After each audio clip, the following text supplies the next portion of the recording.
Samedi soir, tous les regards seront tournés vers les 29 nouvelles candidates au titre de Miss France 2022.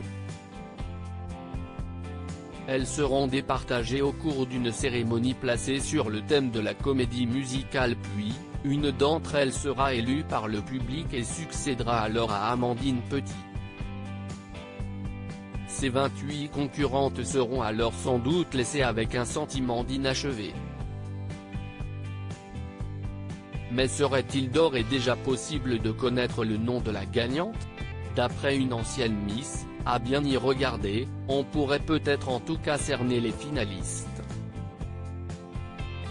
En effet, dans le documentaire Miss France, Scandale, Gloire et Beauté, attendu vendredi 10 décembre 2021 sur RMC Story, et dont Gala a d'ores et déjà pu se procurer des extraits, Gwenaëlle Sayar est persuadée que l'issue de la soirée n'est pas due au hasard. Je sentais qu'il y avait du favoritisme et des orientations vis-à-vis de certaines candidates plus que d'autres. Je pensais qu'on était toutes sur le même pied d'égalité, mais on se rend compte dès le premier jour du mois de préparation de Miss France, que ce n'est pas le cas, confie celle qui défendait la Champagne-Ardenne le 19 décembre 2020, en pointant du doigt le comité. Des doutes qui se sont confirmés pour Gwenaëlle Sayar lorsqu'elle a visionné la soirée de l'élection. Je me suis rendu compte que les filles qui n'étaient pas favorites étaient constamment situées aux extrémités, a-t-elle relevé.